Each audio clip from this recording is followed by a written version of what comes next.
Yes, Mr. Wilson. I will try to keep my argument brief. This case is part of the case you just heard in that it represents the Alliance's attempt to force the DPU to consider real evidence of what the effect was of limiting the proposals to be considered to in-state resources. Why do you say that abuse of discretion, I mean, you do say it, but why isn't abuse of discretion the standard that would apply here when they've closed the record and you're asking them to reopen?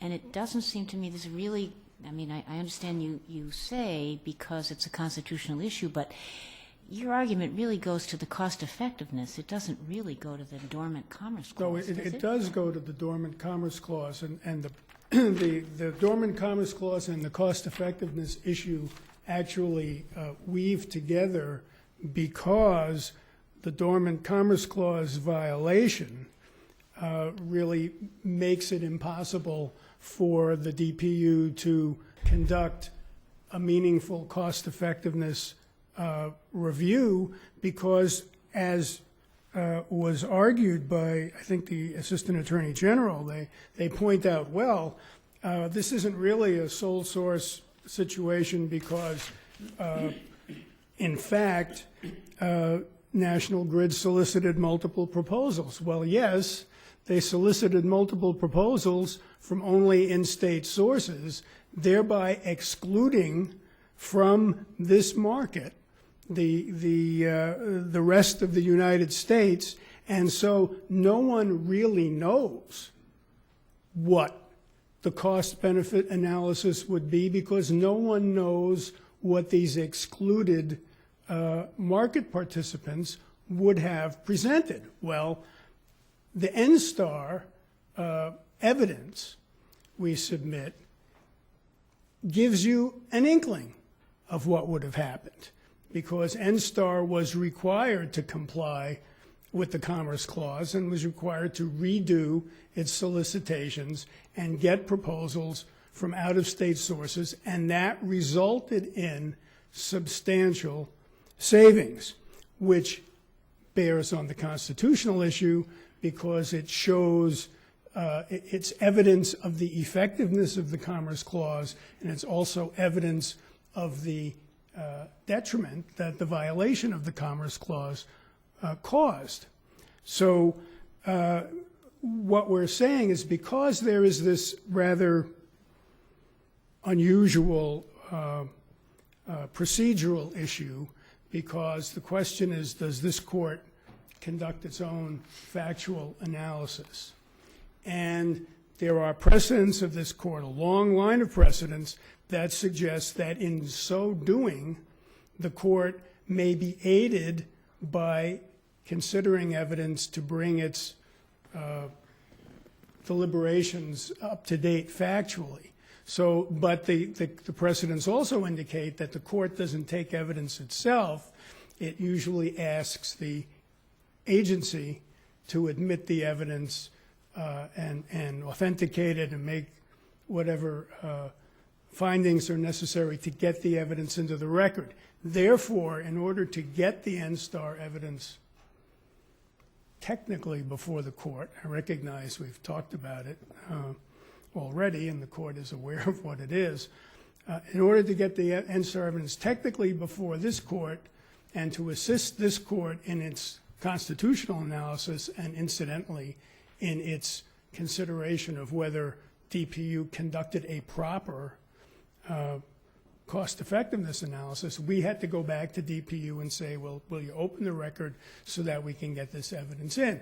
DPU, as it consistently did, refused to consider this evidence. This wasn't the first time that DPU, in essence, blocked efforts to make sure that the effect of a constitutionally appropriate solicitation process were put in the record. So That's why we are here on this point. It's really because we believe that the national market that is mandated essentially by the Commerce Clause was violated. And to say that, well, Cape Wind is an out-of-state resource has no bearing on that argument, because the actors in the national market were clearly prevented from bidding on this contract. And when DPU From bidding on what contract? From bidding on the contract that became the PPA-1. They were prevented. So if we say that your understanding of the statute is incorrect, that an individually negotiated contract is totally appropriate under the statute, there is no requirement for public advertising. Doesn't that end the case? Well, if that were correct, then how could DPU conduct a proper cost-effectiveness analysis when it has no idea what the alternatives to this contract might be in terms of what would be available to reduce the ratepayers' burden? Remember, the ratepayers are not only paying above market costs, they're also paying another 4% on top of that to essentially help National Grid deal with some balance sheet issue, which doesn't appear to be a real monetary issue. This 4% is essentially an inducement to buy expensive power. But you would agree, if you take Justice Spina's question, that if we don't think that there's the underlying interpretation of the statute doesn't, as applied here, doesn't violate the Commerce Clause, you would agree that the standard we look at in terms of this opening the record or not would be an abuse of discretion on the part of the DPU? Yes, I would agree with that. And if it's an abuse of discretion, why is it an abuse for the Commission to say, if Mr. Salinger and Mr. Rosenweig are right, that we heard a great deal of evidence about what the prices were from other states? It's not as if we didn't hear that or consider that.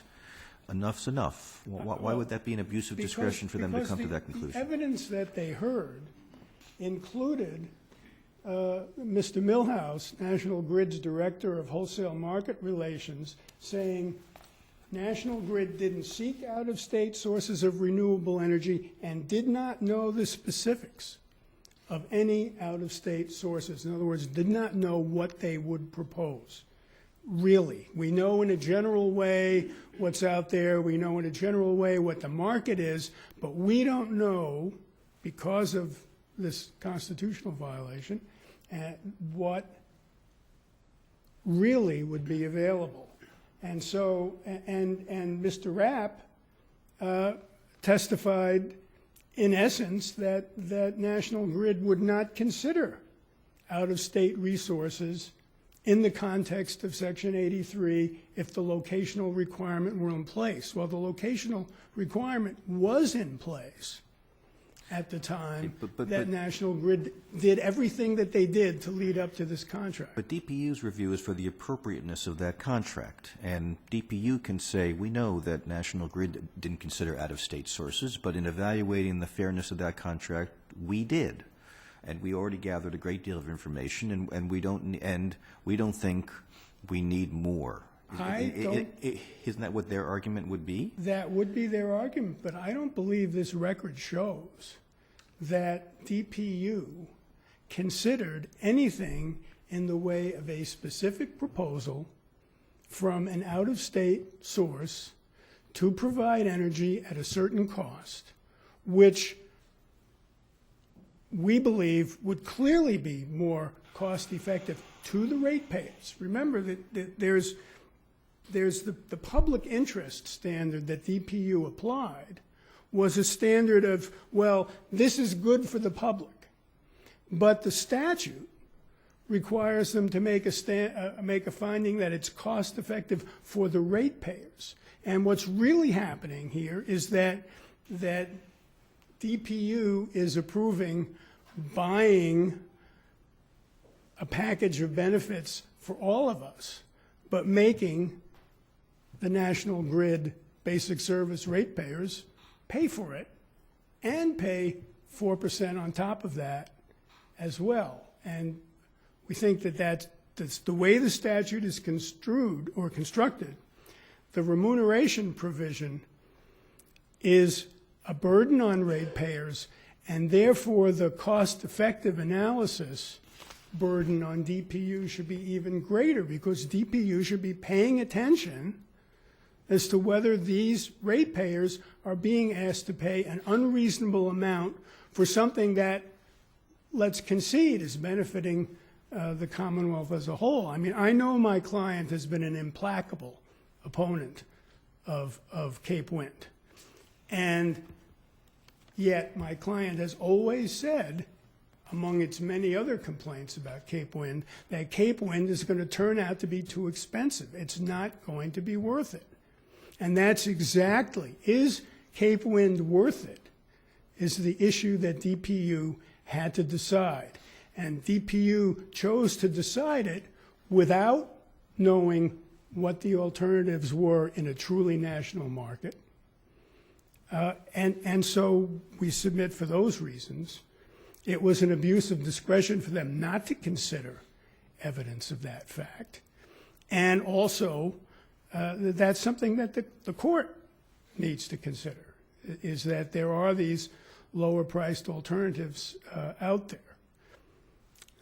I don't want to take any more time of the court this morning. I made my point. Thank you very much. Thank you, Counsel. The only issue before the court in this case is whether the department abused its discretion when it denied the Alliance's third motion to reopen this hearing. That motion was filed 3.5 months after the department had issued its final decision. The independent review standard that the Alliance tries to invoke, this court has repeatedly said that's relevant when there are claims that rates are confiscatory. There's no such claim here. Even if the court were to consider broadening that to cases that involve other constitutional claims, there's no constitutional claim in this appeal. There's no constitutional right to have had the hearing reopened, and the Alliance doesn't claim one. The Alliance argues for the first time on appeal that it had moved to reopen the hearing in order to submit new evidence relevant to Commerce Clause issues. But the Alliance never made that argument to the department. When the Alliance moved to reopen the hearing, it said the N-Star contracts would be relevant to issues of cost effectiveness and the public interest. Never said it had any bearing on the Commerce Clause issues, and that is unsurprising because it does not. There's no Commerce Clause right to competitive bidding. And the kind of individual negotiations that two private parties choose to engage in, if it so happened that this contract was for in-state power, that kind of private contract would, of course, not violate the Commerce Clause. Now, the Alliance has waived any claim that the department abused its discretion, and we submit the court can easily resolve the case on that basis. There's been no argument in any of the briefs by the Alliance that there was an abuse of discretion. The Alliance argues that, well, there really was good cause to reopen the hearing. But as we've shown in our brief, that wouldn't mandate reopening. The relevant regulation, 220 CMR 1.11, paragraph 7, says that on a showing of good cause after a hearing's been closed, the department may accept new evidence. May is permissive. It's not mandatory. And so arguing that, well, the finding by the department that there was no good cause is wrong doesn't even get to the question of whether the department abused its discretion. There was no abuse of discretion. The department had two perfectly good reasons that it articulated for denying this motion to reopen. First, the Alliance argued below, it reiterates in its brief here, but there's new evidence. And as the department observed, there will always be new evidence. If that required that the proceeding be reopened, there would never be a final decision involving a Section 83 contract. There would never be a final decision in any DPU proceeding. There will always be new information. Second reason that the department gave is that these N-Star contracts that the Alliance wanted to put into the record, that evidence would be cumulative at best. The department knew full well, we've discussed it in the prior appeal this morning, that onshore wind alternatives could be had for less money. And so confirming that with new specific numbers in the NSTAR contracts wouldn't have changed the analysis one bit. As we discussed previously, the department found that the unique benefits of this contract outweighed the extra cost compared to other Section 83 alternatives. These three NSTAR contracts are for onshore wind facilities in Maine, New Hampshire, and Western Massachusetts. But would they demonstrate exactly the extent of the extra costs? I mean, order of magnitude wise? If you say the extra cost based on what we've looked at, we don't have any specific proposals here, but the extra cost are $400 million over this contract. Would this evidence suggest that no, actually it might be substantially more than that, many times more than that, and therefore should we reconsider the cost benefits? Let me answer it this way. The Alliance has never argued, either before the department or to this court, that these new contracts would call into question the calculus by the department of the total above market costs. All that they have argued is, well, this information wasn't there before, and so whatever the department was relying on, it wasn't as good as this information, because this information is the result of competitive bidding. That's what the argument keeps coming back to. The Alliance essentially wants this court to find that it was impermissible for the department to rely on the vast quantity of highly contested evidence in the proceeding below if it didn't come from actual competitive bidding results. And as we've discussed, Section 83 does not require that. There has been an argument that the Alliance raised in its reply brief in actually both of the appeals this morning that I haven't touched on yet and would like to very quickly. The Alliance now criticizes for the first time on appeal the finding by the department that the Cape Wind power is needed to meet the regional gap that needs to be satisfied to meet the renewable energy portfolio standards under General Law Chapter 25A and similar laws throughout New England except for Vermont. The problem with the Alliance's argument is that they want to look only at the 3% requirement of Section 83. The Alliance is now arguing, see, these NSTAR contracts demonstrate that National Grid could have gotten to 3% without Cape Wind. But that was never the point of the department's findings, amply supporting the evidence about the regional gap. We need to remember that the legislature has imposed a separate and distinct requirement, that's the legislature's phrase, separate and distinct, that these renewable energy portfolio standards be met. By the end of the term of this contract, National Grid will need to be buying 23% of its total load from renewable energy. This really goes to the first case, not this case, doesn't it? It goes to the argument that the Alliance raises in its reply brief in this case when they say that the NSTAR contracts would have demonstrated that the finding about this gap is wrong. And my point, I'm going on much too long about it, but my point is really a simple one. The Alliance is invoking the 3% and ignoring the 23%. It's a small point, Justice Botsford.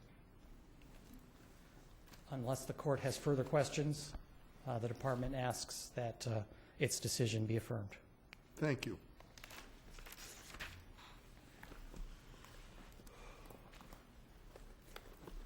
Rather than further indulge the court's time, I would defer to the arguments presented by Attorney General Salinger in our briefs, and unless the court has questions, we would rest on that.